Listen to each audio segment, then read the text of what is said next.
जय जय रघुवीर समर्थ गणेश शारदाश्चैव सद्गुरु सज्जनस्तथा आराध्य दैवतं गुह्यं सर्वमे रघुनंदन कृपा कटाक्षाची किरणे मोह समुद्राचे आटणे घडे जय त्या श्रीकृष्णे वंदू तया ते श्रीराम जयांचे करिता स्मरण होय सकल विद्यांचे अधिकरण ते वंदूया श्री चरण श्री गुरूंचे जय जय रघुवीर समर्थ ओम सहनावतु सहनौ भुनक्तु सह वीर्यं करवावहि तेजस्विनावधीतमस्तु मा विद्विषावहि ओम शांति शांति शांति। आनंदयोगी परमपूज्य डॉक्टर काका, श्रद्धेय मंदाते या उभयतांना मनपूर्वक वंदन करते। श्री गुरु यमदेव आणि सत्शिष्य नचिकेता या उभयतांनाही मनपूर्वक वंदन करते आणि कठोपनिषद ऐकण्यासाठी वंदुतया ते फेसबुक पेजवर उपस्थित असणाऱ्या सर्व श्रोत्यांचे अभिवादन करते। द्वितीय अध्याय तृतीय वल्ली श्लोक सुरू आहे आपला 12वा। जवळजवळ कठोपनिषदाचे मंत्र आता आपले संपत आलेले आहेत। सांगतेच्या दिशेने वाटचाल सुरू आहे। मागच्या याच्यामध्ये पाहिलं की आत्मज्ञान कोणाला होतं आणि त्याचं उत्तर या ठिकाणी दिलेलं आहे की प्रमाद विषयांचा संगू अप्रमाद तो वियोगू हा बुद्धियोग गा सांगू ज्ञानगानी। की विषयांचा संग हा प्रमाद असून म्हणजे अपराध असून म्हणजे तोच आत्मज्ञानाला प्रतिबंध करणारा असून ज्याच्या ठिकाणी अप्रमाद निर्माण होतो म्हणजे विषयाचा संग ज्याच्या चित्तातून पूर्णपणे नाहीसा होतो आणि ज्याची बुद्धी अप्रमाद ह्या पद्धतीची होऊन जाते त्याच्या बुद्धीला सुयोग प्राप्त होतो म्हणजे आत्मज्ञानाचा लाभ जो आहे तो त्याच्या ठिकाणी त्याला होऊन जातो। निश्चयात्मक बुद्धी जी आहे ती त्याची होऊन जाते। उदाहरण आहे की एखादा कोणी सज्जन असणारा काही त्याच्यावर आरोप केले जातात, आळ येतो, कोणीतरी खोटे नाटे त्याच्याविषयी काय करतात तर पुरावे गोळा करतात आणि त्याला अटक होते। आता ही अटक झाल्यानंतर काही काळ ते सगळ्या केसेस चालल्यानंतर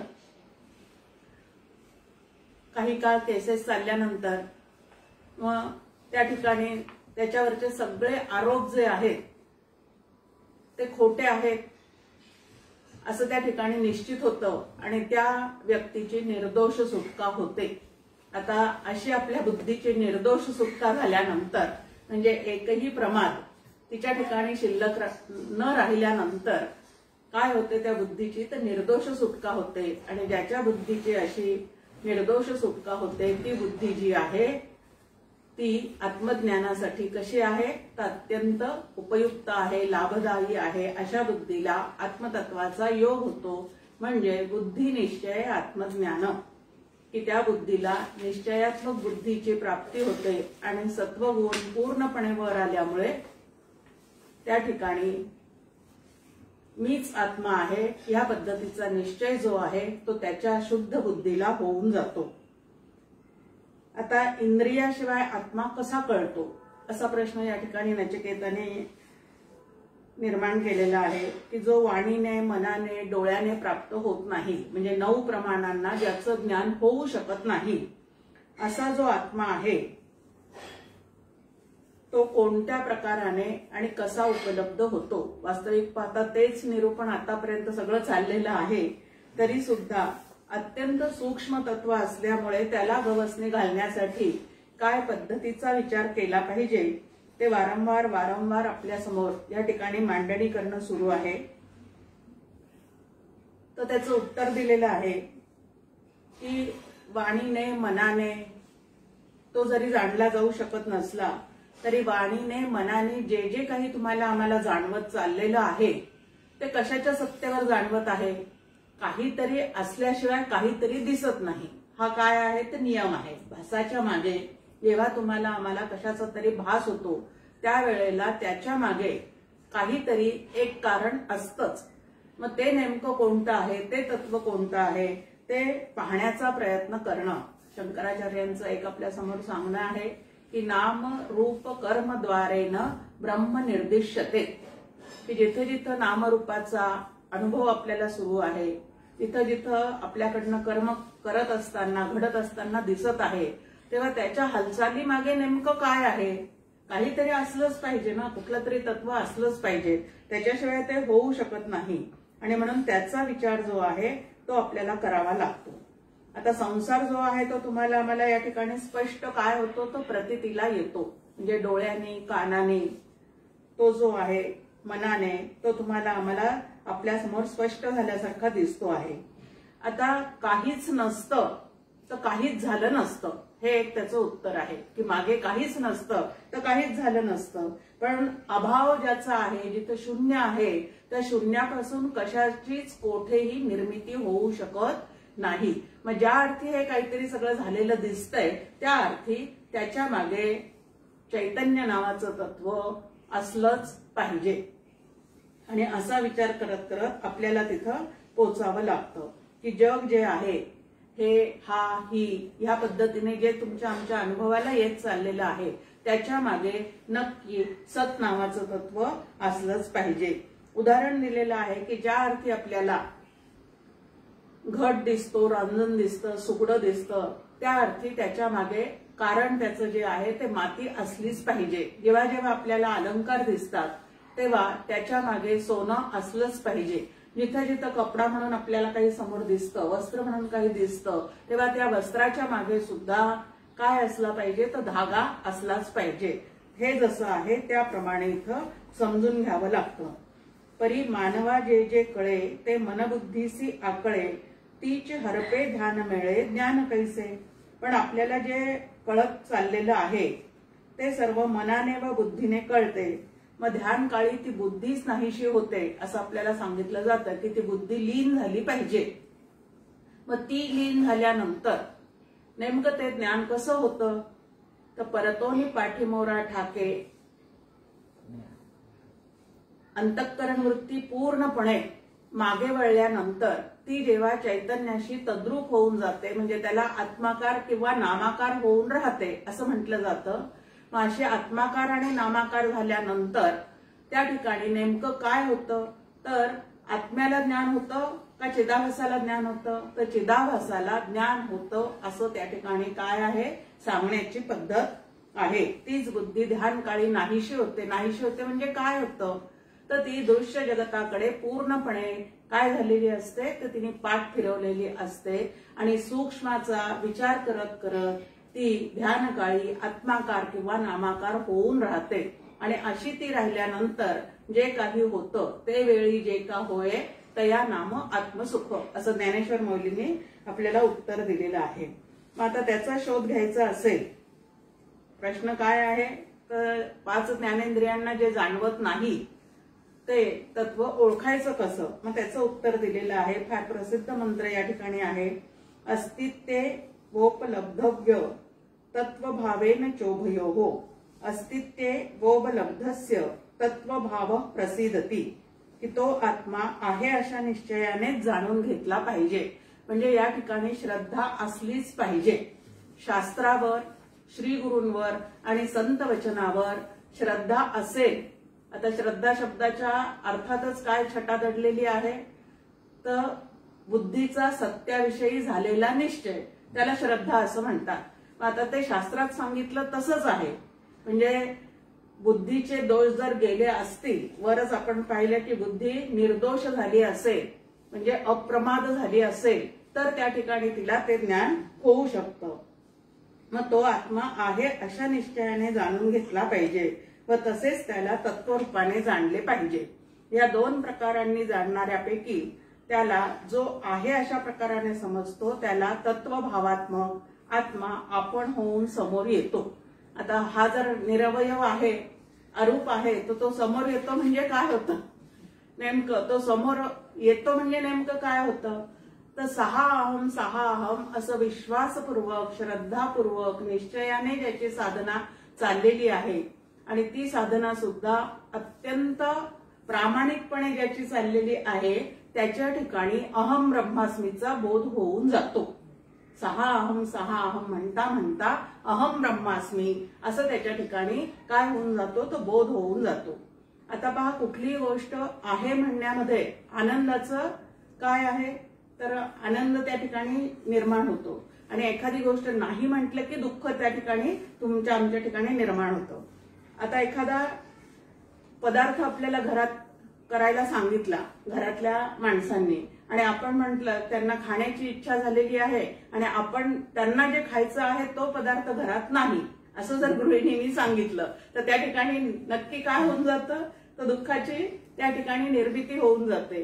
पण आहे आत्ता ताबडतोब करते म्हणजे असं सकारात्मक उत्तर जर त्या ठिकाणी मिळालं तर लगेच त्या ठिकाणी काय होतं? तर आनंदाची निर्मिती होते। मंदाते एक छान सांगतात की प्रत्येक शिष्याने आपले श्री गुरु आपल्याजवळ आहेच या भावात राहावं। ते आपल्याजवळ नाही असं जेव्हा वाटायला सुरुवात होते ना तेव्हा दुःख व्हायला सुरुवात होते। आता श्री गुरु म्हणल्यानंतर एका देहापुरते मर्यादित आहेत का ते गुरुतत्व सर्वव्यापी आहे? आता त्यांच्या घरात जर सेवा करायची असेल तर ते कोणाला तरी एखाद्याला 2-3 जणांना त्या ठिकाणी एका वेळेला राहता येणार आहे। मग आता ज्यांना तिथं राहता येत नाही त्यांना लगेच त्या ठिकाणी वाईट वाटायला सुरुवात होतं आणि वाईट वाटायला सुरुवात होते त्यावेळेला त्यांनी त्या श्री गुरूंना एका देहापुरतं मर्यादित केलेलं असतं। आता ते गुरुतत्व जर अपार आहे, अमर्याद आहे तर ते नाही अशी जागा आहे का? म्हणून मंदाताई म्हणतात की श्री गुरु माझ्या हृदयात आहे असंच निश्चयात्मक भावामध्ये जर आपण नेहमी राहिलो तर आपल्याला ते नाही असं कधीच वाटणार नाही। आणि समर्थांचा श्लोक आहे आपल्या समोर या ठिकाणी की सदा सर्वदा देव सन्निध आहे, कृपाळूपणे अल्पधारिष्ठ पाहे। की देव कोणाजवळ नाही असं नाहीच, कारण त्याचं वर्णनच केलेलं आहे की तो सर्वव्यापी आहे, सर्वत्र आहे, समानत्वाने आहे। आणि श्री गुरूंच्या विषयी श्लोक म्हणताना आपण काय म्हणतो? गुरुर् ब्रह्मा गुरुर्विष्णू गुरुर्देवो महेश्वरा, गुरु साक्षात परब्रह्म। आता परब्रह्म एकदा म्हणल्यानंतर त्यांना फक्त एका देहापुरतं पाहावं का?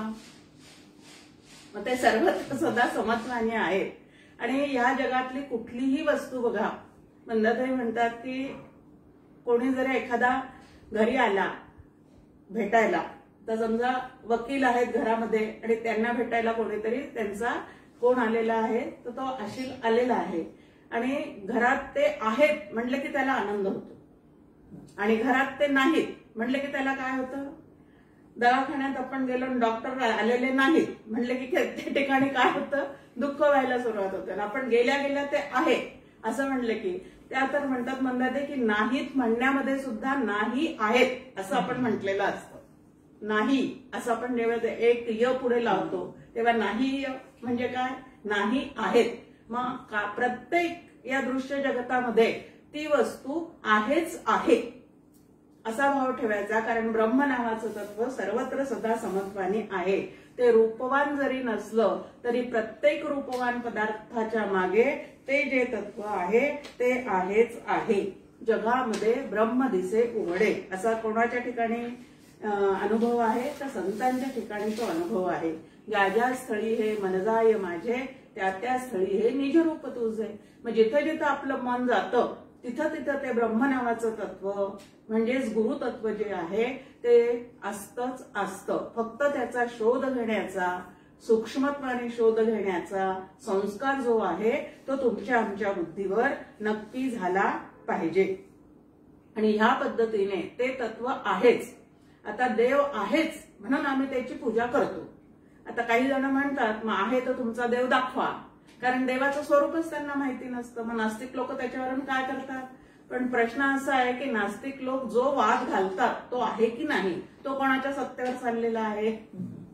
वाणीच्याद्वारे ते जे वाद घालत आहेत तो वाद कोणाच्या सत्तेवर ते घालत आहे तर चैतन्याच्या सत्तेवरच घालत आहे. आणि मग आमचं शास्त्र आम्हाला चैतन्य हाच खरा देव आहे असं काय सांगतं तर समजावून सांगतं. मग ते चैतन्य नाही अशी कुठे जर जागाच नाही तर ते आहे म्हणूनच जर आम्ही स्वीकारलं आधीच सुरुवातीला काय आहे शास्त्रावर श्री गुरूंवर आणि संत वचनावर श्रद्धा ठेवून ते तसंच्या तसंच आहे असा जर भाव ठेवून आम्ही साधना केली तर ते नक्कीच भाव ठेवणाऱ्याला समोर येतं. आणि जो त्याचा अभाव आहे असं म्हणतो त्याच्या ते असून सुद्धा कधीही समोर येत नाही. डॉक्टर काकांचा एक फसवा नावाचा लेख आहे भक्तियोग मासिकामध्ये आलेला आहे. त्यामध्ये छान संवाद गोपीचा आणि कृष्णाचा असा रंगवलेला आहे. त्या गोपी त्याला म्हणतात की तू अनेक लोकांना फसवतो. तो म्हणतो हो फसवतो बरोबर आहे. ज्यांची श्रद्धा नाही त्यांना मी फसवतच चाललेला आहे पण ज्यांची श्रद्धा आहे त्यांच्यासाठी मात्र मी कायमचा उपलब्ध आहे. मग आता भगवंतावर श्रद्धा असल्याशिवाय परमार्थ क्षेत्रामध्ये बाकीचं शिक्षण तुमचं आमचं किती आहे याला फारसं महत्व नाही. लौकिकात त्याचा नक्की उपयोग आहे पण परमार्थ क्षेत्रामध्ये भाव श्रद्धा प्रेम निष्ठा आणि अभ्यास या 5 गोष्टी ज्या आहेत त्या असाव्याच लागतात. त्याच्याशिवाय परमार्थामध्ये पूर्ण प्रगती तुमची आमची होऊ शकत नाही. येथेची होयबा कोंडी हाची अज्ञानाची खिंडी येथे संशय रिपुदंडी श्रद्धा हिना. की ज्याची श्रद्धा नाहीये त्या ठिकाणी त्याची काय होऊन जाते तर पूर्णपणे त्या साधकाची कोंडी होऊन जाते. अज्ञानाच्या खिंडीत संशयरूप शत्रू गाठून खिळवून टाकतो. मग आता संशय नावाचा शत्रू जोपर्यंत चित्तात आहे तोपर्यंत बुद्धी जी आहे ती निश्चयात्मक होऊ शकत नाही. मग आता हे संशय कोणाच्या संगतीमध्ये राहून आमचे नाहीसे होतात तर वक्ता असावा साचार अनुभवाचा. या ठिकाणी समर्थांनी आपल्याला सांगितलेलं आहे की परमार्थामध्ये श्रवण सगळेच जण करतात सतत प्रयत्न करतात पण कोणाच्या संगतीत राहिल्यानंतर तो प्रत्यक्ष अनुभूतीला आल्यासारखा होऊन जातो. तर जो साचार वक्ता आहे म्हणजे अनुभवासह जो बोलतो त्याचे शब्द ऐकता ऐकता त्या ब्रह्मतत्वाविषयीची श्रद्धा जी आहे ती श्रोत्याच्या मनामध्ये काय होऊन जाते तर निर्माण होत जाते विकसित होत जाते. आणि अशा विकसित झालेल्या श्रद्धेच्या समोर तो प्रगट होतो. प्रगट होतो शब्दाचा अर्थ आहे त्याच्या शुद्ध झालेल्या बुद्धीला तोच मी आहे ह्या प्रकारचा बोध जो आहे तो त्या ठिकाणी होऊन जातो. आत्मा जो असे जाणणे तो आहे निश्चयी करणे बुद्धीचे ठाई पाहणे उपाधी रूप. आत्म्याला जर जाणायचं असेल तर तो निश्चितच आहे शास्त्राने सांगितला तसाच आहे असा पूर्ण विश्वास ठेवूनच त्याचा तुम्ही आम्ही बुद्धीच्या साह्याने काय करायचं आहे तो उपयोग करून घ्यायचा आहे. आता बुद्धीशिवाय शब्दज्ञान होत नाही पण बुद्धीला आत्मज्ञान होत नाही असं काकांचं जे वाक्य आहे ते आपण कायम लक्षात ठेवायचं की हे सगळं परोक्ष ज्ञान जे आहे शब्दज्ञान जे आहे ते कसं आहे काय नाही हे सगळं समजून घेताना बुद्धीचा नक्कीच उपयोग आहे. पण बुद्धीचा अभिमान पूर्णपणे त्यागल्याशिवाय त्या आत्मतत्वाची ओळख मात्र होऊ शकत नाही. नाही तर बुद्धी माझ्या बुद्धीला समजतं माझ्या इतका बुद्धिमान कोणी नाही. अरे पण तुझ्या बुद्धीला कोणाच्या प्रकाशामध्ये हे सगळं कळतं. बुद्धीमध्ये जर आत्मप्रकाशच नसता तर आमच्या अंतःकरणाला काही कळलं असतं का काहीच कळलं नसतं. मग त्या बुद्धीला आधी कोणी प्रकाशित केलेलं आहे त्या आत्म्याने प्रकाशित केलेलं आहे आणि म्हणून आमच्या बुद्धीला कळत चाललेला आहे. हा सगळा शास्त्राचा अभ्यास केल्यानंतर बुद्धी सापेक्ष असणारा तो अभिमान जेव्हा गळून पडतो त्यावेळेला तो आमच्या समोर येतो. म्हणजे काय होतं तर त्या ठिकाणी आमच्या बुद्धीला बोध होऊन जातो. ती शास्त्राची या संस्कारे सद्गुरूची एक कृपा करे आपण आपणा विसरे मन करणेसी. की ती बुद्धी जी आहे ती शास्त्राच्या संस्काराने आणि सद्गुरु कृपेने ज्या वेळेला मन व इंद्रियासह आपणच लीन होते. आता लीन होते म्हणजे मन आणि इंद्रिय रूप आणि अंतःकरण रूप जो मी आहे तो खरा मी नाही असं ज्याला पूर्णपणे कळलेलं आहे त्याच्या ठिकाणी आत्मरूप मीची ओळख होऊन जाते. आणि तेव्हाच तो आत्मा प्रगट होतो आणि जग बुद्धी इत्यादी नाहीशी होऊन अंतःकरण आत्मज्योतीचे प्रकाशाने भरून जाते. आता जग आणि बुद्धी नाहीशी होते म्हणजे काय होते, त्याविषयी सत्यत्वाचा जो अभिमान आहे तो पूर्णपणे काय झालेला असतो, तो गळून पडलेला असतो आणि त्यावेळेला त्या आत्म्याचं दर्शन होतं. म्हणजे आत्मा म्हणजे नेमकं काय आहे ते कळून जातं. आता आत्मा नामे काही, ते जगत वेगळे नाही, ते ब्रह्मची भरुनी राही आत्मा जगती. आता सुरुवातीला स्वतःच्या देहातलं आत्मतत्व कळावं म्हणून हे म्हणजे मी नाही, ते म्हणजे मी नाही असा व्यतिरेकाचा अभ्यास करावा लागतो. पण त्या आत्मतत्वाचं ज्ञान झाल्यानंतर दिसणाऱ्या, भासणाऱ्या, कळणाऱ्या प्रत्येक गोष्टीला तेच अधिष्ठान आहे असं कळल्यानंतर अध्यस्थाला अधिष्ठानाशिवाय दुसरी सत्ताच नाही आणि म्हणून जे दिसतं, भासतं, कळतं ते सगळं ब्रह्मरूप आहे. सुरुवात कुठून आहे, आधी जोपर्यंत तुम्ही आम्ही या जगतामध्ये देहामध्ये आसक्त आहोत तोपर्यंत ती आसक्ती गळून पडेपर्यंत आणि आत्मतत्वाची ओळख होईपर्यंत व्यतिरेकाचा अभ्यास म्हणजे हे म्हणजे मी नाही, ते म्हणजे मी नाही आणि त्यानंतर अन्वयाचा अभ्यास म्हणजे काय आहे तर जे काही दिसतं भासतं त्यामध्ये एका परमेश्वराशिवाय दुसरं काहीही नाही असा निश्चय होणं याला काय म्हणतात तर अन्वयाचा अभ्यास म्हणतात. आणि दोन्ही प्रकारचा अभ्यास जो आहे तो साधकांनी करावाच लागतो. पहिल्यांदा व्यतिरेकाचा अभ्यास करून देहाच्या आतलं आत्मतत्व ओळखून घ्यायचं आणि नंतर ते सर्वत्र भरून राहिलेलं आहे असं अंतःकरणावर ठसवल्याशिवाय जगतामध्ये आनंदाने काय करता येणार नाही, आम्हाला नांदता येणार नाही. नाही तर माझ्या ठिकाणी आहे बाकीच्यांच्या ठिकाणी नाही असं म्हटलं तर काय होणार आहे, परत मी सापेक्ष अभिमान जो आहे तो तुमच्या आमच्या बुद्धीच्या ठिकाणी राहणारच आहे आणि म्हणून ते सुद्धा नंतर गेलं पाहिजे. आता अमरत्व केव्हा येते तर ज्यावेळी या हृदयाच्या आश्रयाला राहिलेल्या संपूर्ण कामना निघून जातात तेव्हा हा मर्त्य असूनही अमर होतो आणि ह्याच देहात असताना ब्रह्मभावाला प्राप्त होतो. आता मर्त्य असणारा अमर होतो. मर्त्य कोण आहे, शरीर जे आहे ते मरणपंथाने जाणारं आहे पण आतलं जे चैतन्य आहे ते मात्र अजर आणि अमर आहे. मग त्या मर्त्य देहात असतानाच त्या जीवात्म्याला ज्या वेळेला ह्या प्रकारचा बोध अंतःकरणाला होतो त्यावेळेला देहात असतानाच तो मुक्त होतो, जीवनमुक्त होतो. कशामुळे होतो तर हृदयाच्या आश्रयाला राहिलेल्या संपूर्ण कामना निघून जातात. आता शक्य आहे का असं तुम्हाला आम्हाला वाटतं की इतकी त्या कामनांची, इच्छांची, आकांक्षांची, अपेक्षांची आतमध्ये काय चाललेली असते, इतकी रेलचेल आहे की असं जीवन असू शकतं का असा एक प्रश्न तुमच्या आमच्या सगळ्यांच्या समोर राहतोच की असं असू शकतं का. तर त्याचं उत्तर आहे पूर्ण काम असणाऱ्या ब्रह्मतत्वाची ज्याला ओळख झालेली आहे तोच मी आहे, ते सुखरूप तत्वच मी आहे. आता या सगळ्या कामना, इच्छा, आकांक्षा कशासाठी आहे तो माणसाला सुखाचा अनुभव यावा म्हणून या सगळ्या इच्छा निर्माण होतात. पण ज्याचा अनुभव घ्यायचा आहे ते सुखरूप तत्व मी आहे असं ज्याला कळलेलं आहे त्याला या इच्छा पूर्ण करण्यासाठी बाहेर धावपळ करण्याची नंतर काही गरज राहते का, गरज राहत नाही. म्हणजे तो पूर्ण काम होतो. म्हणजे पूर्ण काम होतो म्हणजे त्याच्या कामना पूर्ण होतात असा अर्थ नाही. नाही तर त्या ठिकाणी परत काय आहे, काका नेहमी गणपतीची आरती सांगताना आपल्या समोर म्हणतात की गणपतीची आरती करता करता काय होतं, कामना पुरते असं म्हटले की सगळ्या कामना आमच्या गणपती पूर्ण करतो. आता सांसारिक माणसं त्या कामनापूर्तीसाठीच आरती ओवाळतात. सगळे जे प्रापंचिक आहेत ते कामनापूर्तीसाठीच त्याची पूजा अर्चा सगळं करत असतात. पण कामनापूर्तीचं म्हणजे सगळ्या कामनांना या ठिकाणी पूर्ण विराम देतो आणि ही परमेश्वराची किंवा श्री गुरूंची खरी कृपा आहे.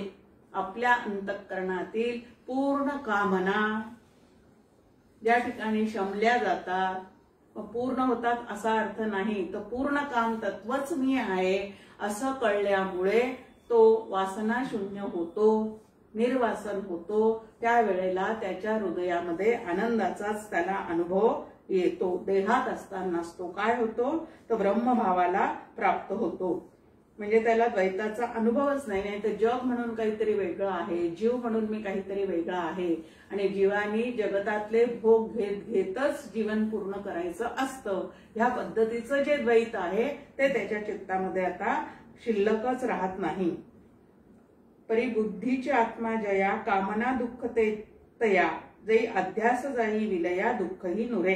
की ज्यांना बुद्धी हाच आत्मा वाटतो, देह हाच आत्मा वाटतो, त्यांना मात्र इच्छा आकांक्षा त्या पूर्ण नाही झाल्या की मग त्यातून होणारं दुःख या सगळ्या गोष्टीला काय करावं लागतं तर तोंड द्यावं लागतं.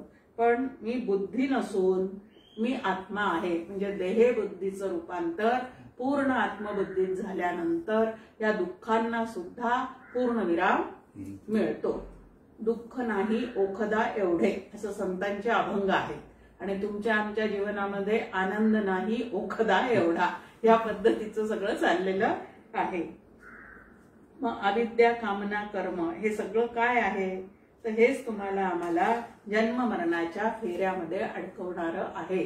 कारण ज्या इच्छा अपूर्ण राहतात त्यांची निर्मिती वासनेमध्ये होते आणि जन्म घ्यावा लागे वासनेच्या संगे. याप्रमाणे तुमचं आमचं काय चाललेली आहे तर फजिती चाललेली आहे.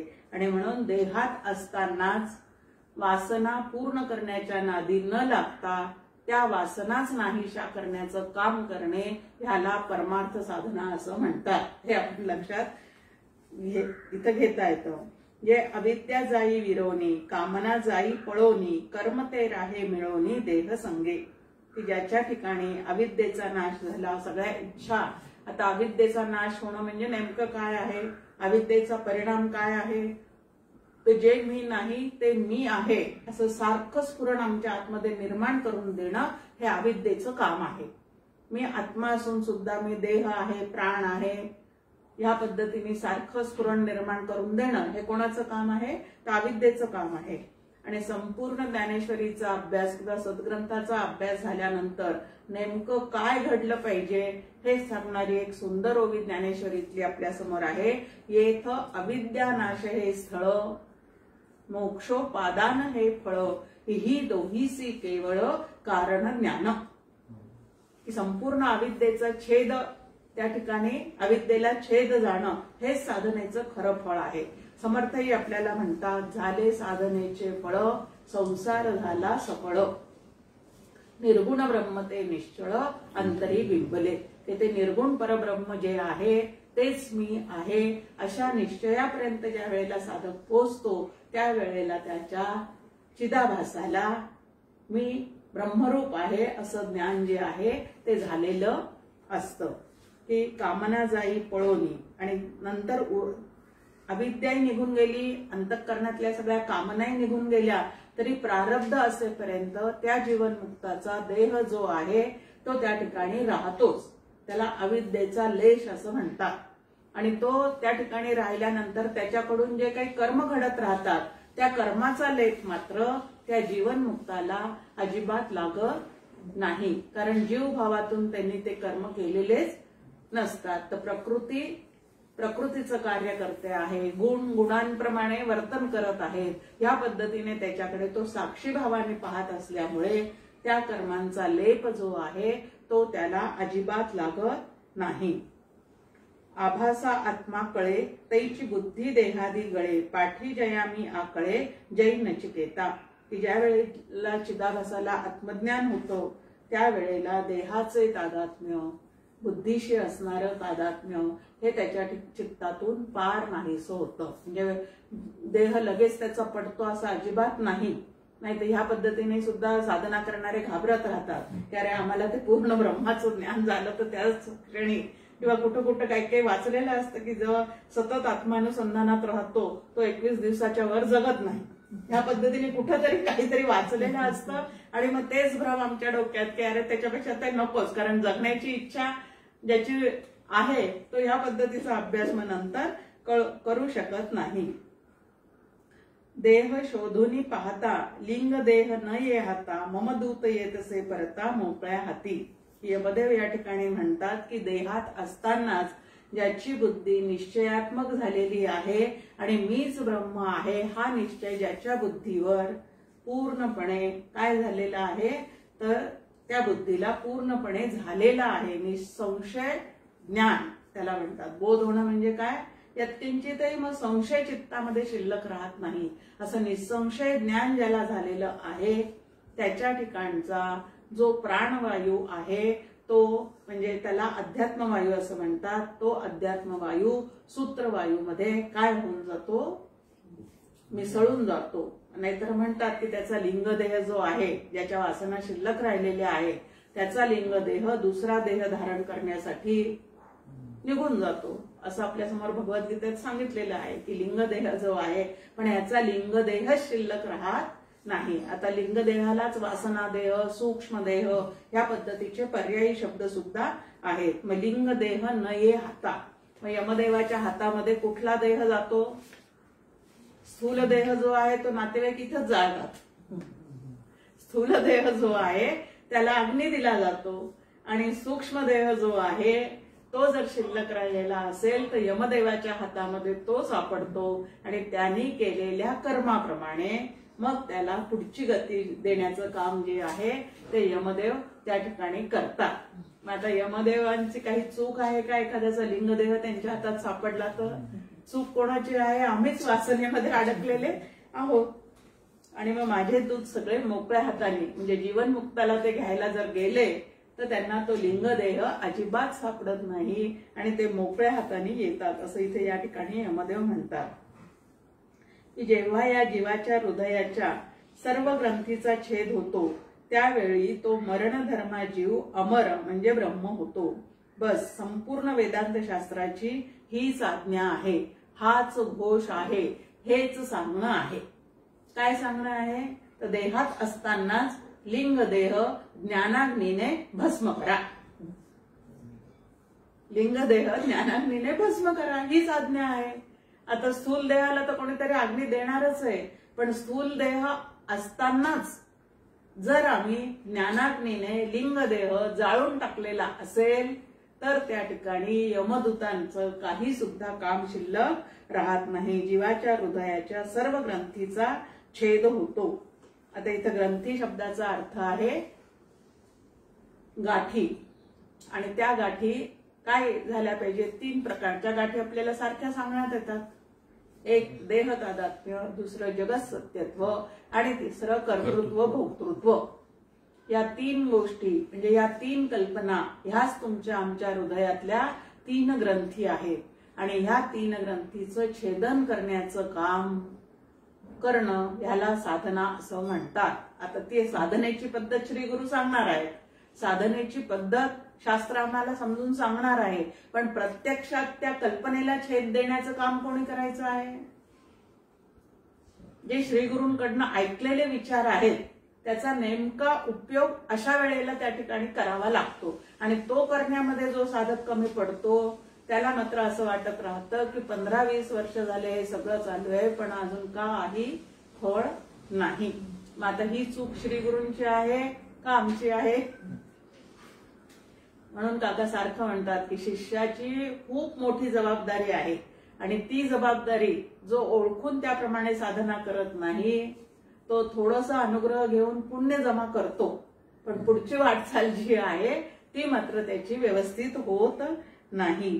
मग या 3 ग्रंथी छेदण्याचं जे काम करायचं आहे त्याच्यासाठीच श्रुती माऊलीने संतांनी हे सगळे विचार जे आहेत, संतांजवळ काय असतं तर आमच्याजवळ फक्त विचारांचं धन आहे असा तुकाराम महाराजांचा अभंग आहे. संता घरी शब्दाचीच रत्ने. मग आता संत संगतीत आम्हाला कशासाठी जायचं? नुसतं त्यांच्या मागे मागे जायचं, तीनदा त्यांचं दर्शन घ्यायचं, त्यांचं घरी जाऊन त्यांची सेवा करायची, पण त्यांचा एकही विचार मी मनात ठेवणार नाही त्याप्रमाणे जगणार नाही असं म्हटलं तर कसं काय? काका नेहमी म्हणतात की नुसतं जय जयकार करून काहीच होत नाही. थोडंफार पुण्य गाठी पडतं, पण जर मला त्यांच्यासारखंच जीवनमुक्तीचं जीवन जगायचं असेल तर त्यांनी ज्या पद्धतीने वैचारिक दृष्टी माझ्या समोर ओपन करून ठेवलेली आहे त्याप्रमाणे मी काय केलं पाहिजे? आता डोळे तपासून आलो डॉक्टरकडे जाऊन, काहीतरी तो नंबर कमी जास्ती झालेला आहे त्यांनी तो आम्हाला लिहून दिलेला आहे, पण मी जाऊन तसा चष्मा करणार नाही, डोळ्यावर घालणार नाही तोपर्यंत मला समोरचं जग स्पष्ट दिसणार आहे का? दिसणार नाही. तसंच इकडं ते त्यांनी ज्ञानदृष्टी विकसित करून दिलेली आहे, सगळं आम्हाला साधना पद्धती समजून सांगितलेली आहे, पण तरी सुद्धा मी जर त्यांनी दिलेल्या दृष्टीने जग बघतच नसेल तर त्या ठिकाणी चूक कोणाची आहे? मग सगळा जो काही भाग आहे तो आमच्याकडे त्या ठिकाणी येतो आणि मग वेदांत शास्त्रामध्ये काहीही चूक नाही, श्री गुरूंच्या सांगण्यामध्ये काहीही चूक नाही, पण आम्ही मात्र आचरण शक्तीमध्ये नक्कीच काय होऊन जातो तर कमी पडतो. म्हणून ते त्या ठिकाणी आपण लक्षात ठेवायचं आहे. ह्याची आयुष्या माझारी जो अविद्या ग्रंथी निवारी तो माझेच भातुके तारी अमर होय. ते जो काय आपल्याला आयुष्याचा काळ मिळालेला आहे तेवढ्या अवधीतच, आता ज्याला जन्म आलेला आहे त्याला मृत्यूपर्यंतचा काळ, आता तो कोणाचा किती आहे कोणालाच माहिती नाही. तो काळ कोणाचा किती आहे कोणालाच माहिती नाही. कितव्या वर्षी मी याला सुरुवात केलेली आहे, किती मी मनापासून त्याचा अभ्यास करते आहे हे तरी आम्ही पूर्ण लक्षात घेतो का? म्हणजे काळकाम वेगाचं गणित जे आहे ते व्यवस्थित या ठिकाणी आपल्याला सोडवायचं आहे. आणि त्या ठिकाणी म्हटलंय की जो त्या आयुष्यामध्ये दिलेल्या पिरियडमध्ये, आता परीक्षेचे पेपर जे आहे मला खूप डिटेल लिहायचंय, हो अजून 1 तास द्या असं म्हटलं तर कोणी देणार आहे का आम्हाला? ते त्यांनी जो वेळ नेमून दिलेला आहे 3 तासाचा 2 तासाचा, तेवढ्या वेळातच त्या अभ्यासार्थींना काय करावं लागतं? परीक्षार्थींना पेपर सोडवावा लागतो. मग जेवढं आम्हाला आयुष्य दिलेलं आहे तेवढ्या आयुष्यातच आम्हाला ह्याचं काय करायचं आहे? मनुष्य देहीचे न ज्ञाने सच्चिदानंद पदवी घेणे. आयुष्याचा एक क्षण न मिळे देता कोटी सुवर्ण, असं आपल्या समोर नाथ भागवतामध्ये मांडणी आहे की प्रत्येक क्षण या ठिकाणी मोलाचा आहे. विशेषतः कोरोना सुरू झाल्यापासून तर आम्ही ते जास्तीच लक्षात घेतलं पाहिजे की कधी केव्हा कधी कुठल्या रोगाचा मी बळी पडेल माहिती नाही. कोरोना नव्हता तेव्हाही तेच आहे की कधी केव्हा कुठे बळी पडेल. म्हणून 7 दिवस सांगितलेले आहे की 7 दिवसात माणूस नक्कीच जातो. 7 दिवसात जातो म्हणजे रविवार ते सोमवार पर्यंत जेवढे दिवस आहे तेवढ्याच कुठल्या तरी एका वारे आम्ही जाणार आहे. पण कॅलेंडरचे पानं पलटवत राहतो, साल बदलवत राहतो, पण माझे किती साल राहिलेले आहे ते मात्र तुम्ही आम्ही लक्षात घेत नाही आणि परमार्थाची तातडी करत नाही. विशेषतः वय वाढल्यानंतर तरी किंवा आयसीयू मध्ये वगैरे भरती होऊन आल्यानंतर तरी काय लक्षात घेतलं पाहिजे की प्रपंच होत राहतो, करायचा आहे तो परमार्थच करायचा आहे. आम्ही गेलो तरी आमचा प्रपंच काहीही थांबणार नाही.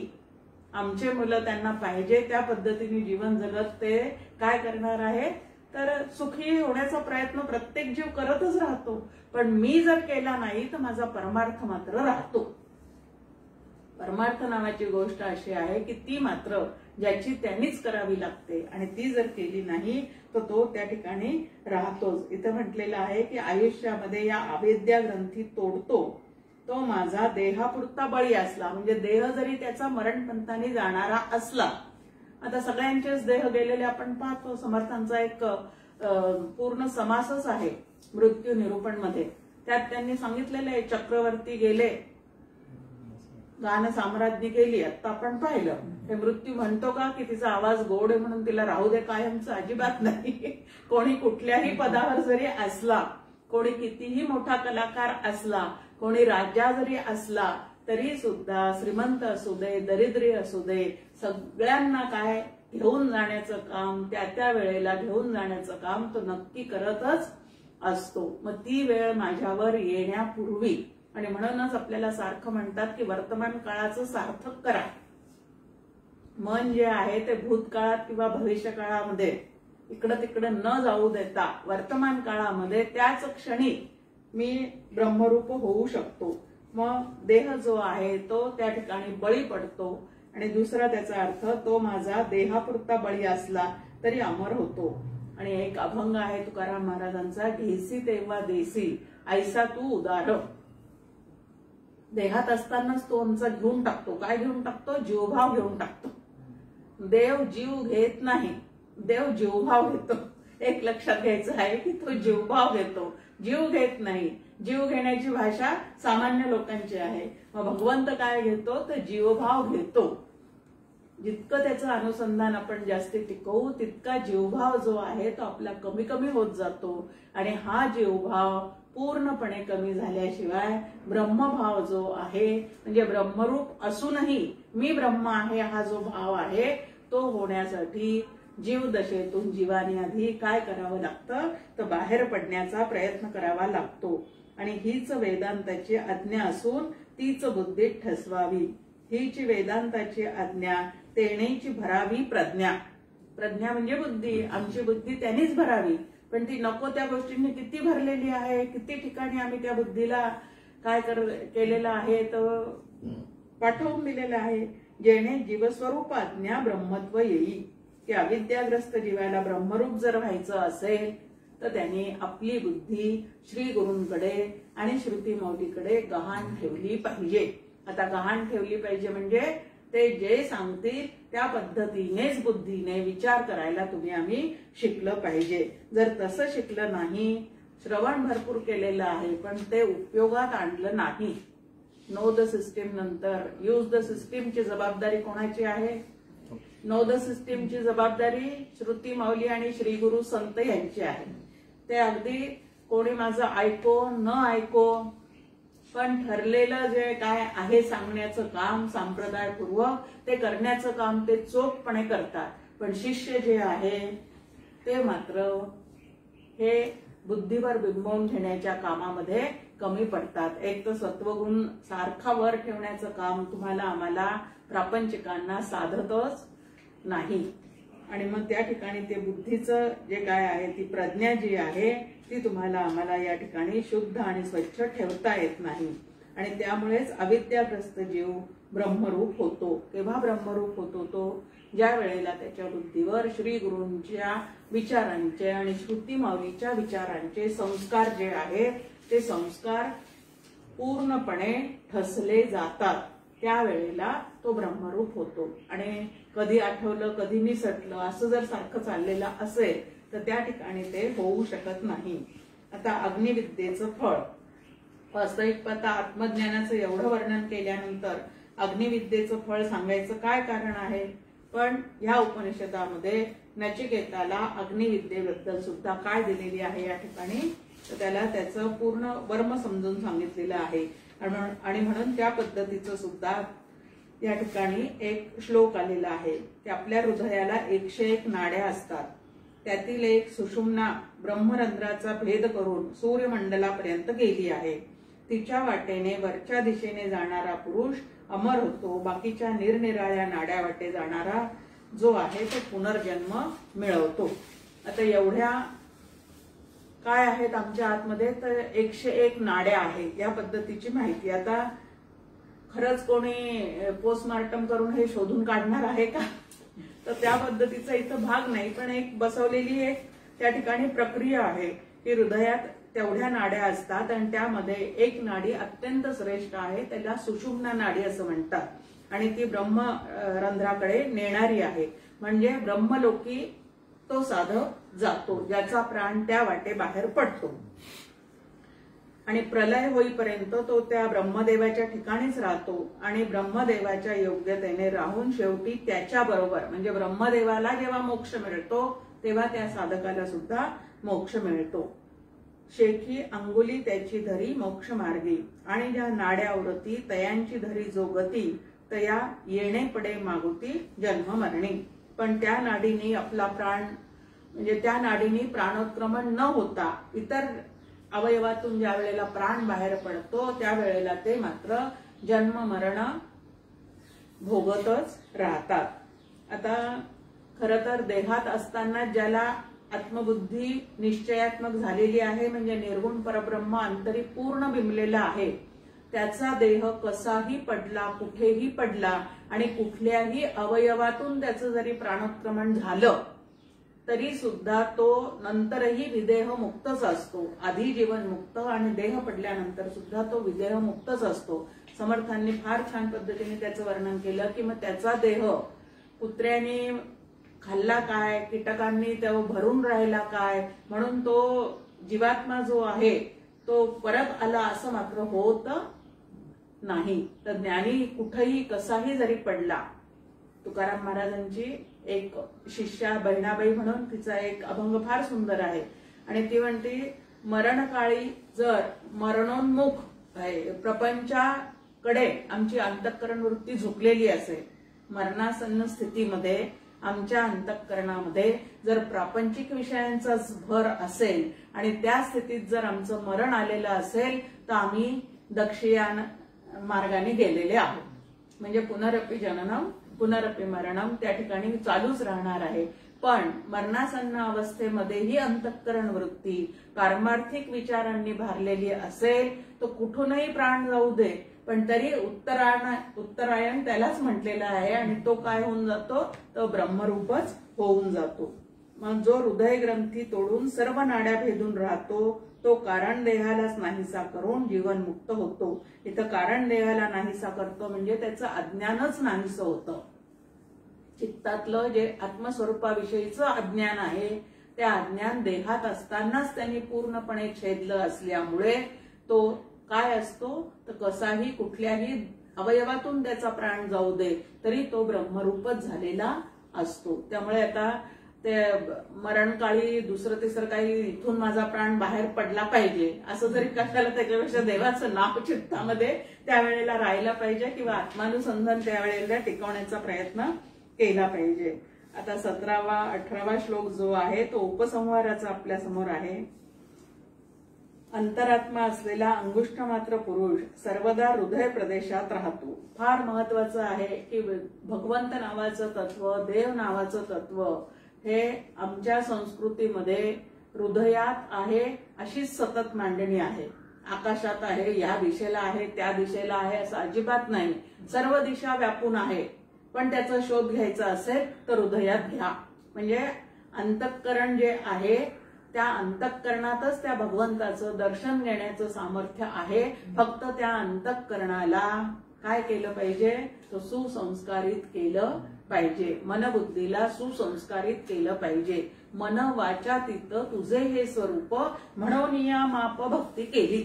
तुकाराम महाराजांचा अभंग आहे. ते स्वरूपच मन वाचातीत असल्यामुळे भरपूर भक्ती करा, भरपूर त्याच्यावर प्रेम करा, भरपूर त्याचं नाम घ्या, भरपूर त्याचं अनुसंधान टिकवा आणि असं टिकवता टिकवता त्या अंतःकरणाची सहज शुद्धी होत जाते आणि शुद्ध झालेल्या अंतःकरणामध्ये तिथंच तो आत्मा प्रगट होतो. म्हणजे तिथंच त्या बुद्धीचा मी ब्रह्मरूप आहे असा निश्चय होतो. शेवटी आत्मज्ञानाचं वर्म हे बाहेर नसून कुठं आहे, आत्मबुद्धी निश्चयाची हेची दशा मोक्ष श्रीची अहम आत्मा हे कधीची विसरू नये. समर्थांची फार सुंदर ओवी आपल्या समोर आहे.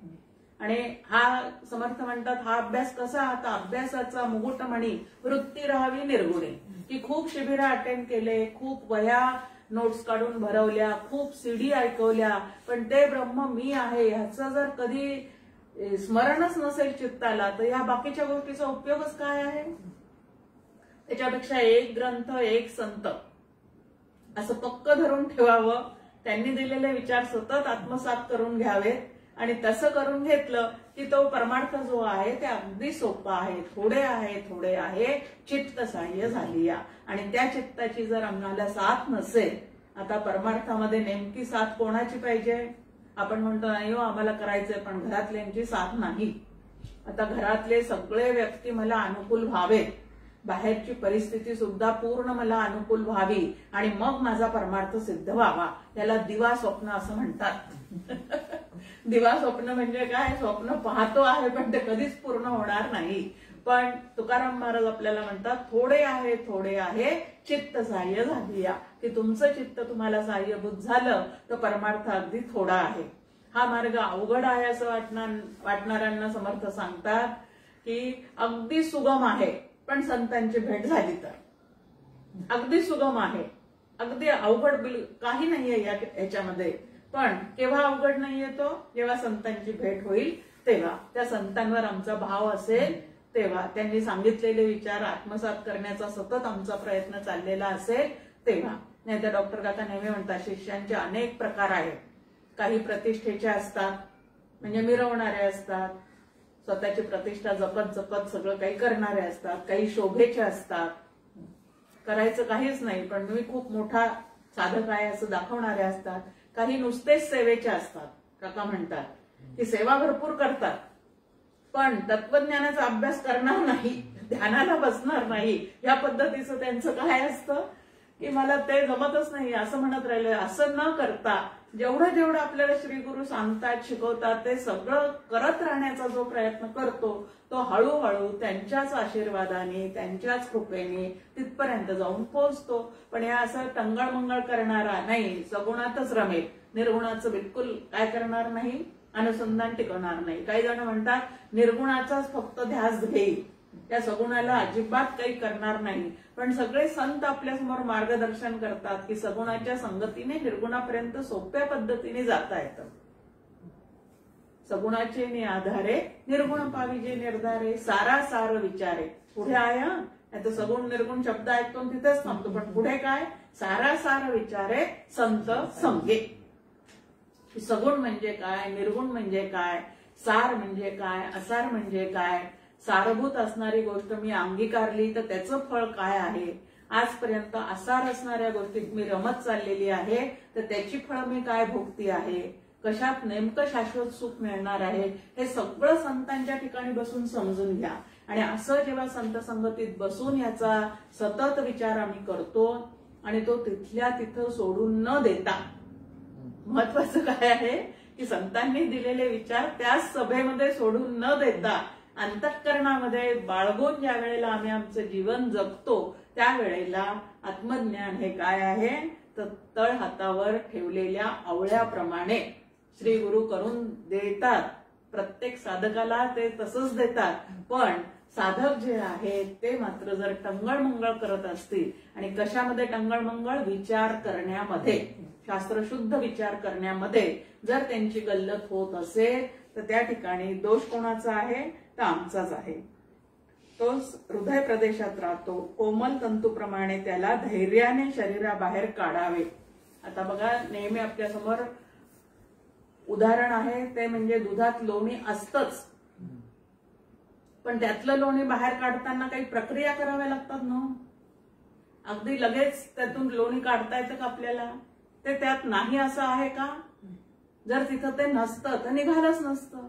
पण ज्या अर्थी त्याच्यावर काही प्रक्रिया केल्यानंतर ते निघतं त्या अर्थी ते लोणी काढेपर्यंत जे जे करावं लागतं ते शांत चित्ताने आम्ही केलं पाहिजे.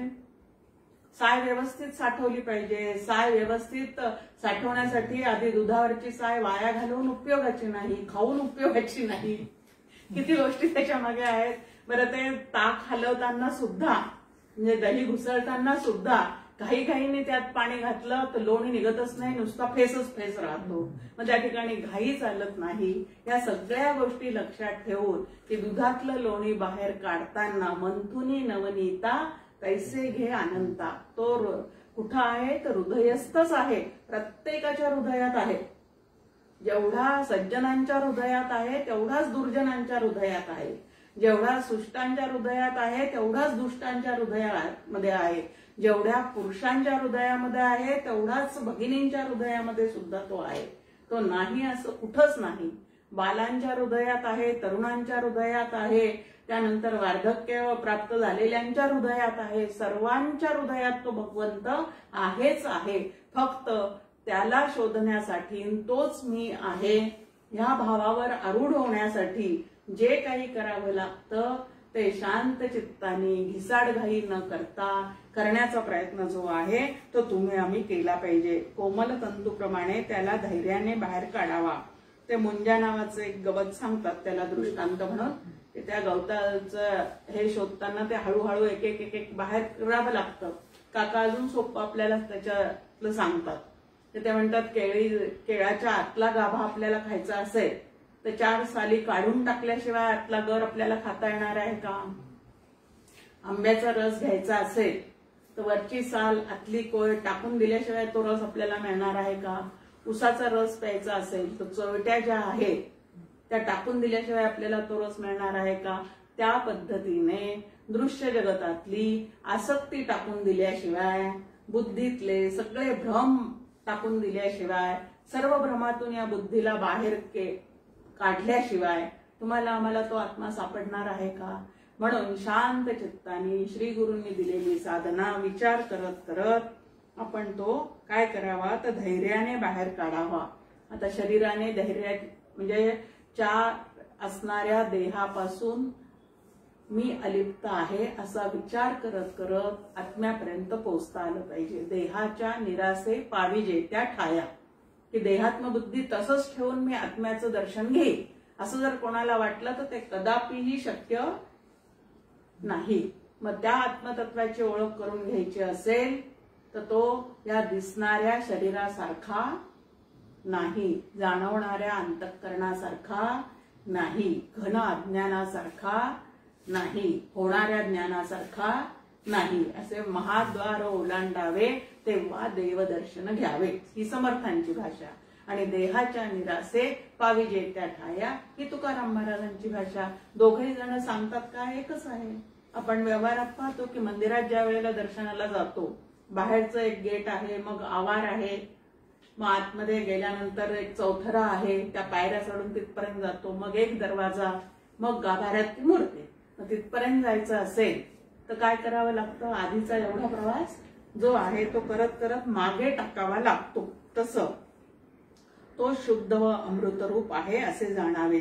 देहादी स्थूलाचे परता मनादी सूक्ष्मातीता कारण देही नुरता जेथे होय. हे सगळं मागे टाकत टाकत त्यांचा निराश करत करत आपल्याला त्या आत्मतत्वाचा शोध घेता येतो. अंगुष्ठ प्रमाण पुरुष हृदय देशात राहतो, तोच अमृतमय अमृताची खाण आहे. आता इथं अंगुष्ठ प्रमाण पुरुष असं का म्हटलंय आणि हृदय हे त्याचं स्थान का सांगितलेलं आहे? इथं हृदय शब्दाचा अर्थ ज्याच्यावर सर्जरी केली जाते ते नव्हे. इथं हृदय म्हणजे अंतःकरण आणि त्या अंतःकरणामध्येच ते चैतन्य जे आहे ते पूर्णपणे व्यापून राहिलेलं आहे. पण अंतःकरणाच्या सर्व गोंधळातून बाहेर पडल्याशिवाय त्याचं दर्शन होणार नाही. आणि त्याचं दर्शन होणं त्यालाच काय म्हटलेलं आहे? ते अमृताची खाण आहे. इथं तैसे चारही देहाते निराळे जाणीता येते तै आत्मरूप व्रते अमृत रूप.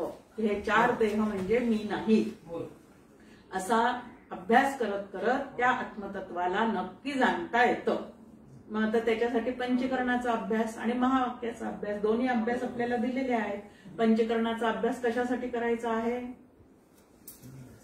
प्रपंची पाहिजे सुवर्ण. समर्थ म्हणतात तैसे परमार्थी पंचकर्ण. आणि महावाक्याचे विवरण करिता सुटे, की प्रपंच यशस्वी होण्यासाठी जसं सुवर्णाची गरज असते तसं परमार्थ सिद्धी नेण्यासाठी पंचकरणाच्या अभ्यासाची आणि महावाक्य विवरणाची गरज असते. आम्हाला पण ते मिळवायचं आहे पण आम्ही हे दोन्हीचाही अभ्यास करणार नाही असं म्हटलं तर कसं काय होणार आहे? आता ज्याला डिग्री प्राप्त करायची आहे त्याला 10वी पर्यंत सगळ्या विषयांचा अभ्यास करावाच लागतो. नंतर मग त्याला एक विशिष्ट दिशा दिली जाते. पण 10वी पर्यंत काय आहे? सगळ्या विषयांचा अभ्यास आहे. मला गणित अवघड जातं, इंग्रजी अवघड जातं, आता इंग्रजीने अवघड जात, मराठी अवघड जात, म्हणून मी त्याचा अभ्यासच करणार नाही असं जर त्या विद्यार्थी म्हणतील तर आधी 10वी पास व्हा मग पुढच्या गोष्टी आहे. तसं इकडं की आधी या सगळ्या गोष्टींचा अभ्यास करा, त्याच्यानंतर तुम्हाला विचारांनी त्या विचारांना सूक्ष्मता आणत आणत आतपर्यंत पोहोचता येणार आहे. तैसे चारही देहाते निराळे जाणता. हे चार देह म्हणजे मी नाही. मनोबुद्ध अहंकार चित्ता आणि नाहम ह्यातलं काहीही मी नाही. तर मी कोण आहे? चिदानंद रूप शिवोहम शिवोहम. इथं यमदेव त्यांना म्हणतात की हे नचिकेता आता तुला सर्व काही सांगितले असून तू आता जीव ब्रह्मैक्याचा प्रत्यक्ष अनुभव घे. आता जीव ब्रह्मैक्याचा प्रत्यक्ष अनुभव यमदेवांनी त्याला दिलेला आहे का? तो अनुभव घेण्यासाठी त्याला विचारधन पूर्णपणे उघड करून ठेवलेलं आहे? काय केलेलं आहे? आणि आपली अपेक्षा काय आहे? तुम्ही हात ठेवा आणि मग आम्हाला जे ते प्राप्त होऊ दे. पण इथं प्रत्यक्ष आपल्या समोर आहे की ते तसं होऊच शकत नाही. प्रत्येकाला स्वतःच्या 4 दयांचा निराश स्वतःच करावा लागतो. फक्त निराश करण्याची जी प्रक्रिया आहे, जी पद्धत आहे, जी विचारसरणी आहे, ती मात्र श्री गुरु आणि संत श्रुती माऊली आपल्याला सातत्याने आपल्या लक्षात येईपर्यंत समजून घालण्याचा प्रयत्न ते करतात. हे खूप महत्वाचं आहे. नाहीतर आपण आपल्या मुलांनी एक प्रश्न 2दा विचारला आपल्याला तर लगेच आपलं डोकं काय होऊन जातं. एकदा सांगून ऐकू येत नाही का, कळत नाही का, लगेच आपण चिडतो. पण आता कित्येक वर्षापासून आपण ऐकतोय, 30 वर्ष, 35 वर्ष, 20 वर्ष सातत्याने हेच काका म्हणतात ते सांगतायत. पण अजून मी ब्रह्मरूप आहे असा निश्चय आपला झालाय का, झाला नाही. मग इथं सांगितलंय की आता माझं सांगून झालेलं आहे. आता प्रत्यक्ष अनुभूती जी आहे ती तू घ्यायची आहे. म्हणजे द्वितीय पुरुषी परमार्थ काका म्हणतात की तो सांगण्याचा बोलण्याचा आहे, तो त्यांनी पूर्ण केलेला आहे. आता प्रथम पुरुष अभ्यास जो आहे तो कोणी करायचा आहे, तर आम्हीच आमच्या ठिकाणी करायचा आहे. यमदेवाने दिलेली ही जी विद्या आहे तिचे अनुष्ठान पूर्ण करून नचिकेतास ब्रह्मभाव प्राप्त झाला. त्यांनी दिलेल्या विद्येचं काय करावं लागतं, अनुष्ठान करावं लागतं. आणि अनुष्ठान शब्दाचा अर्थ काय आहे, स्थिरपणे बसून काहीतरी ते करावं लागतं. आता गणपती अथर्व शीर्षाचे आपण काय करतो, आवर्तन करतो. म्हणजे सातत्याने तेच ते परत म्हणतो न कंटाळता. सप्तशतीचे पाठ करतो. तसं श्री गुरूंनी दिलेल्या ह्या विद्येचं जे फक्त 6 अहम असं म्हणून नाही चालणार. तर त्या 6 अहमच्या मागे जेवढी विद्या त्यांनी सांगितलेली आहे, अहम विसर्जित करण्याची आणि 6 जो आहे तो निश्चयात्मक रीतीने मीच आहे हे कळण्यासाठी जेवढी त्यांनी विद्या आमच्या समोर या ठिकाणी मांडून ठेवलेली आहे त्या विद्येचं अनुष्ठान करणे म्हणजे न कंटाळता त्या प्रक्रिया प्रत्यक्ष जीवनामध्ये वापरण्याचा काय करणे, तो प्रयत्न करणे. असा प्रयत्न जर आमच्याकडनं सतत चालू राहिला तर नचिकेताप्रमाणे ब्रह्मभाव आम्हालाही प्राप्त होईल. म्हणजे ते ब्रह्म मी आहे असं निश्चयात्मक निसंशय असं ज्ञान तुमच्या आमच्या बुद्धीला प्राप्त होऊन जाईल. आणि तसा होऊन तो धर्माधर्मरहित व मृत्यूहीन होऊन राहिला. आता प्रश्न त्यांनी पहिला काय विचारला, धर्म अधर्माहून वेगळं असणारं मृत्यूनंतर काय होतं ते त्याला जाणून घ्यायचं होतं. आता या ठिकाणी देहाला तर मृत्यू त्याच्याही आलेला असणार. मग मृत्यूहीन झाला म्हणजे काय, अजर अमर असणारा आत्मा जो आहे तो मीच आहे असा मृत्यू येण्यापूर्वीच त्याला तो बोध काय झालेला आहे, तर दृढपणे झालेला आहे. आणि जो कोणी हे अध्यात्म तत्व असेच जाणून घेईल तोही त्याचे सारखाच होईल. म्हणजे हे अध्यात्म तत्व नुसतं वाचून संपवायचं नाही, ऐकून थांबवायचं नाही, सांगून थांबवायचं नाही, तर ऐकणारे, वाचणारे, सांगणारे या सगळ्यांनी ह्या विद्येचं अनुष्ठान करायचं. म्हणजे त्याचं फळ प्राप्त होईपर्यंत सतत त्याचा मागोवा जो आहे तो तुम्ही आम्ही घेत राहायचा. ऐसेनी जो कोणी आत्मस्वरूपा जाणी तयासी उघडे खाणी अमृताची. अमृताची खाणी उघडते म्हणजे देहात असतानाच मी मरणपंथी जाणारा असा कोणी नसून अजर अमर असणारा जो आत्मा आहे तो मी आहे या भावापर्यंत तो पूर्ण पोचतो. त्यावेळेला तो कसा झालेला असतो, तर अमृतासारखाच झालेला असतो, अमर झालेला असतो. मृत्युर्मा अमृतम गमय. आपल्या समोर आहेच आहे की अज्ञान आहे, ज्ञानाकडे जा. मग ह्याप्रमाणे इकडं आता या ठिकाणी जरी ते सांगून झालेलं असलं तरी अजून एक मंगळवार म्हणजे 1 मार्चचा जो मंगळवार आहे त्या याच्यामध्ये आपण जसं कुठलाही एखादा ग्रंथाचं पारायण झाल्यानंतर पहिल्या अध्यायात काय, दुसऱ्या अध्यायात काय, तिसऱ्या अध्यायात काय असं शेवटी जे सांगितलं जातं त्याप्रमाणे 1 मंगळवारी आपण अजून 1 मार्चच्या मंगळवारी परत एकदा या पूर्ण कठोपनिषदामध्ये आपण कुठले कुठले विषय अभ्यासलेले आहेत याचं एकदा परत परिशीलन करायचं आहे. आणि त्यानंतर आपलं कठोपनिषद सांगून आणि ऐकून पूर्ण झालेलं आहे. अनुष्ठान करण्याची जबाबदारी मात्र प्रत्येकावर या ठिकाणी आहे. ओम सहनावतु सहनौ भुनक्तु सह वीर्यं करवावहै तेजस्विनावधीतमस्तु मा विद्विषावहै। ओम शांती शांती शांती। 22 तारीख आहे ना मध्ये? नाही, तेव्हा आपलं हे चालू आहे ना.